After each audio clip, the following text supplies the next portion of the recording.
अस्सलाम वालेकुम नाज़रीन, सराबर कदाब से मुखातिब है। कुछ साफियों के बारे में खबरें आ रही है कि खुदा न खास्ता उनके ऊपर एक दफा फिर से हमला हो सकता है। हौसला अफजा खबरें नहीं है, परेशान कुन है, ये आपके सामने रख देते हैं। लेकिन उसके साथ साथ सोशल मीडिया पर एक क्लिप वायरल है। ये एक व्लॉग के अंदर से क्लिप निकाला गया है और ये बांग्लादेश का एक व्लॉगर है जो पाकिस्तान में आया है। अब बांग्लादेशी व्लॉगर बाइक के ऊपर या साइकिल के ऊपर जिस तरीके से वो पाकिस्तान के अंदर चल रहा है, उसने जो क्लिप शेयर किए हैं ये गैर मामूली है। जहां से वो गुजर रहा है, पाकिस्तानी उसे पकड़ पकड़ कर गले लगा रहे हैं।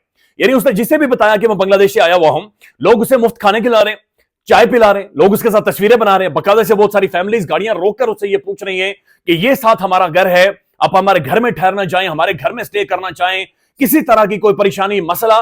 बल्कि उस व्लॉग के अंदर वो जिक्र करता है कि पाकिस्तान में आकर मैं मोहब्बत से, मैं लव से ओवरलोड हो गया हूं। इतनी शफकत, इतनी मोहब्बत, इतनी मिठास और इतने अखलाक के साथ लोगों ने उसके साथ मिला है। ये मेरे लिए भी गैर मामूली था और बांग्लादेशी उस व्लॉगर के लिए भी गैर मामूली था। ये इंतहाई खूबसूरत जज्बात थे जो हमने देखे हैं। यकीन माने जब मैंने वो व्लॉग देखा और वो विजुअल्स देखे कि किस तरीके से लोग उसे गले लगा रहे थे, लोग उसे चूम रहे हैं, खाने खिला रहे हैं, कोई उसे कह रहा है तुम मेरे घर चलो, मैं तुम्हें देसी मुर्गा ज़िबा करके दूंगा।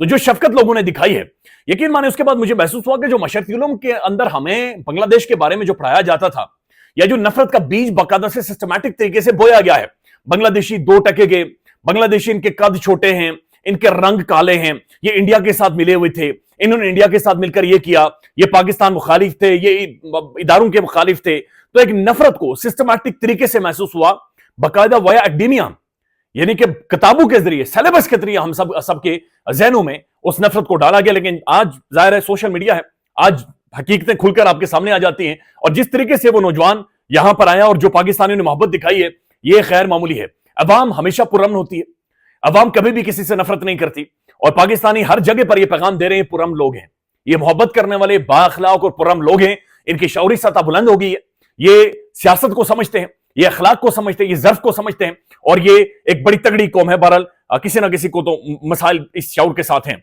अभी ये डॉक्टर शहबाज गिल साहब ने ट्वीट किया है। डॉक्टर शहबाज गिल साहब वही हैं जिनके बारे में कुछ दिन पहले इमरान खान साहब ने कहा था कि डॉक्टर शहबाज गिल मेरा एक इंतहाई वफादार और काबिल एतमाद साथी है। डॉक्टर शहबाज गिल से यह मामला शुरू हुआ था जहां पर उन्हें सबसे पहले पकड़कर मारा गया था, आपको याद होगा। तो शहबाज गिल साहब ने इसके ऊपर ट्वीट किया और लिखा है, कप्तान की मोहब्बत है, हमें तो जहां पर हुक्म किया था इमरान खान ने, हम आंखें बंद करके वहीं पर गेंद किए जा रहे हैं, लगातार गेंद वहीं पर हिट किए जा रहे हैं, लगातार गेंद वहां पर फेंके जा रहे हैं। बाकी खान जाने और उसका काम जाने, यानी बाकी खान साहब जाने और उसका काम जाने। हम जनाब जहां पर खान साहब ने कहा था, हम वहां पर धड़ाधड़ हिट किए जा रहे हैं और लगातार बॉलें वहीं पर किए जा रहे हैं। अब जो ट्वीट शहबाज गिल साहब ने किया है, ये शहबाज गिल इंतहाई बाखबर है। एक तो शहबाज गिल साहब निजाम का, सिस्टम का हिस्सा रह चुके हैं मादी में, अंदर से निजाम को जानते हैं, सिस्टम को जानते हैं, पाकिस्तानी रूट्स को जानते हैं, जड़ों को जानते हैं। और दूसरा इस वक्त भी ये खासे बाखबर है। इन्होंने एक ट्वीट किया, लिखते हैं, इमरान रियाज, मोहित पीरजादा और साबिर शाकिर, कहीं पर 2 घंटे लंबी मीटिंग हुई है। यानी साहब, ये शहबाज गिल साहब ये कह रहे हैं कि इमरान रियाज खान साहब, मोहित पीरजादा और साबिर शाकिर के हवाले से कहीं पर 2 घंटे की लंबी मीटिंग हुई है। उनको खामोश करवाने का टास्क अब नून लीग को लंदन बदमाश ग्रुप को देने का सोचा गया है। यानी कि उनको खामोश करवाने का जो टास्क है वो नून लीग के लंदन बदमाश ग्रुप, लंदन के अंदर शहबाज गिल साहब कह रहे हैं कोई बदमाश ग्रुप है, उन्हें दिया गया है। हो सकता है आने वाले दिनों में इन पर हमले हो, रकीक हमले हो। तो ये बड़ा खौफनाक अमल है, चूंकि आपको पता है इससे पहले भी इमरान रियाज खान साहब के ऊपर केपीके में जो हमला हुआ और उसके बाद इमरान रियाज खान साहब ने मुझे इंटरव्यू में ये बताया था कि खैबर पख्तूनख्वा हुकूमत का एक इदारा उसके अंदर शामिल था। बल्कि उन्होंने कहा केपीके की ब्यूरोक्रेसी या ब्यूरोक्रेट्स ने बाकायदा से खुलकर हमें ये कहा, मुझे ये कहा कि इमरान रियाज साहब अब चले जाएं, या आपने हमारे ऊपर भरोसा नहीं करना, हम भरोसे के काबिल नहीं हैं, हम मजबूर हैं, हम इस सिस्टम के निजाम के हाथों मजबूर हैं, लिहाजा हम किसी भी तौर पर भरोसे के काबिल नहीं हैं। तो इमरान रियाज खान साहब यहां से निकल जाए। अब ये भी बाकायदा से दोबारा से बोल रहे हैं कि इनके ऊपर हमले हो सकते हैं। अब ये बात ध्यान में रखेंगे, ये हमले सिर्फ इनके ऊपर नहीं होने, बल्कि बहुत बड़ी डेवलपमेंट्स होने लगी हैं। 15 तारीख को बरतानिया की पार्लियामेंट के अंदर हेयरिंग है। अब ये 26 नवंबर के कत्लेआम के ऊपर हेयरिंग है। पाकिस्तान के अंदर इस वक्त जो मुज़ाकरात जिस तरीके से शुरू करवाए गए हैं या जिस तरीके से चीनों को आगे ले जाया जा रहा है, इनका बुनियादी मकसद 26 नवंबर से नजरें हटाना है, 26 नवंबर से आगे जाना है, किसी तरह से 26 नवंबर के ऊपर पर्दा डालना है।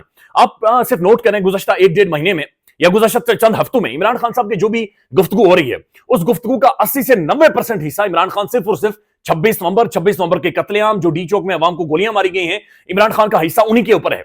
इमरान खान ये समझता है, ये पहचान गया है, या उसका अंदाजा ये है, उसकी असेसमेंट ये है कि इस वक्त जो भी कोशिशें हो रही हैं वो सिर्फ 26 नवंबर के ऊपर ये काली चादर चढ़ा दें, 26 नवंबर के ऊपर पर्दा डाल दें। 26 नवंबर का आपने जिक्र नहीं करना। महसूस हो रहा है कि यहां पर आकर कुड़की लग गई है या कोई फंस गया है, ये वो जगह थी जहां पर जनाब हद, एक लिमिट, एक लाइन क्रॉस हो गई है और ये सबके गले पड़ गया है। लिहाजा आपने देखा होगा कि इमरान खान साहब ने जो दो मुतालबात के बारे में कहा है, उसमें खासतौर पर इमरान खान साहब ने कहा कि चलें जो रिहाई वाला मामला है वो तो सेटल हो जाएगा, ये रिहाइयां होती रहेंगी, लेकिन जो 26 नवंबर है उसके ऊपर जुडिशियल कमीशन और वो भी सीनियर 3 जजेस, सुप्रीम कोर्ट के सीनियर 3 जजेस के पैनल का एक जुडिशियल कमीशन बनाया जाए जो इस सारे मामले की तहकीकात करें और इस सारे मामले को आगे लेकर जाएं। बरतानिया के अंदर 15 तारीख को हेयरिंग होने वाली है। बरतानिया में कुछ लोगों से मेरी बातचीत हुई, आने वाले दिनों में इंटरव्यूज करेंगे, आपको दिखाएंगे। उनका यह कहना है कि 15 नवंबर सिर्फ आपको एक चीज का पता चला है, उन्होंने कहा यह आगाज है, बहुत लंबी गेम है भी। बरतानिया के अंदर उन्होंने कहा इसके बाद आपको पता चलेगा कि क्या क्या होने वाला है। फिर डोनाल्ड ट्रंप का हल्फ उठाने के चंद घंटों बाद, यानी 20 तारीख को ट्रंप हल्फ उठा रहा है और 22 तारीख को अमेरिकन कांग्रेस के अंदर सबसे बड़ी हियरिंग है, सबसे बड़ी हियरिंग है ये 26 नवंबर के कत्लेआम के ऊपर। एक तरफ मोहित पिरजा साहब ये कहते हैं कि जनाब ये साफियों को बकायदे से इनके ऊपर हमले हो सकते हैं और 2 घंटे की मीटिंग हुई है। दूसरी तरफ एक AI generated, artificial intelligence generated एक वीडियो बनाई गई है। अब उस वीडियो के अंदर पाकिस्तान के बहुत सारे मोतबर साफी, शहबाज गिल साहब, मोहित पिरजा साहब उसके अंदर शामिल है, उसके अंदर शहबाज गिल साहब को भी शामिल किया गया है और उसके अंदर ड्रॉप साइड के जो प्रोमिनेंट जर्नलिस्ट हैं रायन ग्रिम और मुर्तजा हुसैन, आपको याद होगा साइफर वाली कहानी सामने लेकर आए थे। रायन ग्रिम और मुर्तजा हुसैन, आपको याद है डी चौक कत्लेआम के ऊपर उन्होंने जिस तरह से कहा कि ये एक सिस्टमैटिक तरीके से एक प्लानिंग करके बाकायदे से लोगों को मारा गया है, उनको भी उसके अंदर शामिल किया गया है। अब वो जो एआई जनरेटेड फिल्म है, उस वीडियो के अंदर, उस फिल्म के अंदर इन सबको शामिल करके ये कहा गया कि ये पाकिस्तान पर एक हमला किया जा रहा है और ये हमला है जनाब ये सोशल मीडिया के जरिए, ये नैरेटिव का हमला है, ये बयानिए का हमला है। तो जो नैरेटिव का हमला होता है उसे नैरेटिव से काउंटर किया जाता है, उसे बयानिए से काउंटर किया जाता है। तो क्या आज हम ये समझे कि हुकूमत के पास कोई नैरेटिव बनाने वाला नहीं है, कोई बयानिए को, किसी भी नैरेटिव को काउंटर करने वाला नहीं है, या फिर जो हकायक हैं वो हकायक उसी तरफ लेकर जा रहे हैं जो नैरेटिव बन रहा है या जो बयानिया बन रहा है। तो बहरहाल वो जो वीडियो जारी की गई उसको रायन ग्रिम ने भी शेयर किया है और हर जगह पर वो शेयर हो रही है, लेकिन इंटरनेशनली यानी इस तरीके से अब मामला को आगे लेकर जाया जा रहा है। अब देखिए मसला यह है कि इमरान खान साहब ने कुछ एक चीजों को एक खास जगह पर लाकर फंसा दिया है और ये फंसा इमरान खान ने इसलिए इन्हें दिया है कि इमरान खान एक स्टेप बैकफुट पर गया और बैकफुट पर ठीक ठाक रोला डालने के बाद इमरान खान गया है। यानी पहले जाकर जो कमेटी है तहरीक इंसाफ के, वो ये कहती है खान से मुलाकात करवाएं, आगे बढ़ेंगे। इरफान सिद्दीकी साहब इन्होंने कहा ठीक है जी मुलाकात करवा देते हैं, इन्होंने समझा ये रेवड़ियां हैं। फिर जाकर बड़े साहब से इन्होंने पूछा, उनका सवाल ही पता नहीं होता, लले किधर मुलाकात, किधर, ये शर्मिंदा होकर खुद को शीशे में नहीं देख सकते। यानी इनकी जो बुरी हालत हो गई है। अब इमरान खान ने जो मुतालबात लिख कर देने का कहा है वो भी इमरान खान ने कह दिया, लिहाजा ये मुकम्मल कॉर्नर हो गए, किसी भी तौर पर ये कमीशन बनाया नहीं जा सकता, चूंकि कमीशन बना तो हकायक खुलेंगे। मैं सिर्फ 2 प्रोमिनेंट जर्नलिस्टों के तज्जिया आपके सामने रख देता हूं। मतीउल्लाह जान साहब हैं, मतीउल्लाह जान साहब ये कहते हैं कि हुकूमत ने माजरत के साथ इमरान खान ने हुकूमत को फंसा लिया है और मुश्किल में डाल दिया है। 2 मुतालबे मांगे गए थे कि कैदियों को रिहा किया जाए और जुडिशियल कमीशन बनाया जाए। अब खान साहब कैदियों की रिहाई से फिलहाल पीछे हट गए हैं और अपनी जाती रिहाई का तो मुतालबा ही नहीं कर रहे। इन्हें खान कह रहे हैं कि मुझे तो बिल्कुल छोड़े ही ना, वो तो मसला ही नहीं। अब सिर्फ एक ही मुतालबा रह गया है और वो ये है कि अगर ये ना माना गया तो हुकूमत, यानी एक मुतालबा रह गया और वो जुडिशियल कमीशन का है। अगर ये ना माना गया तो हुकूमत पर दुनिया भर और सोशल मीडिया पर बहुत सारे सवाल उठेंगे।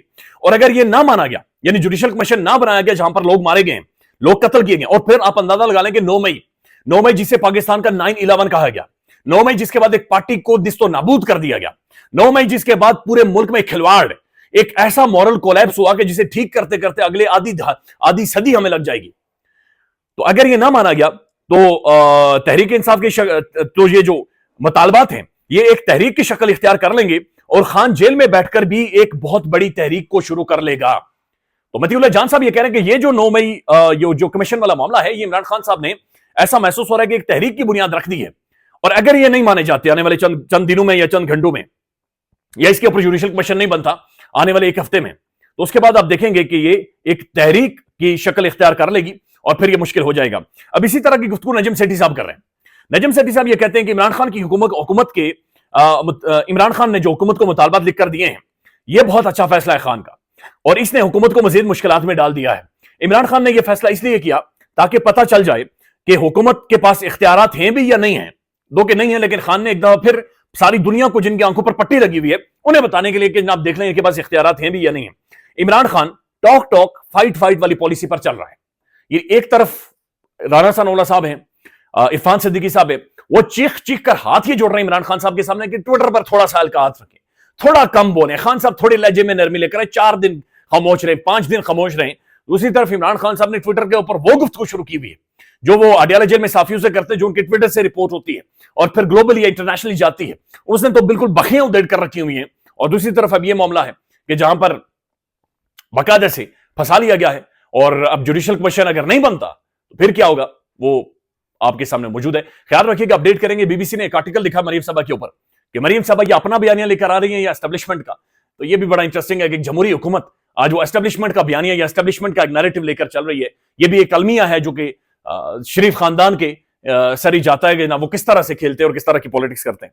ख्याल रखिएगा, अपडेट करेंगे। अल्लाह हाफिज।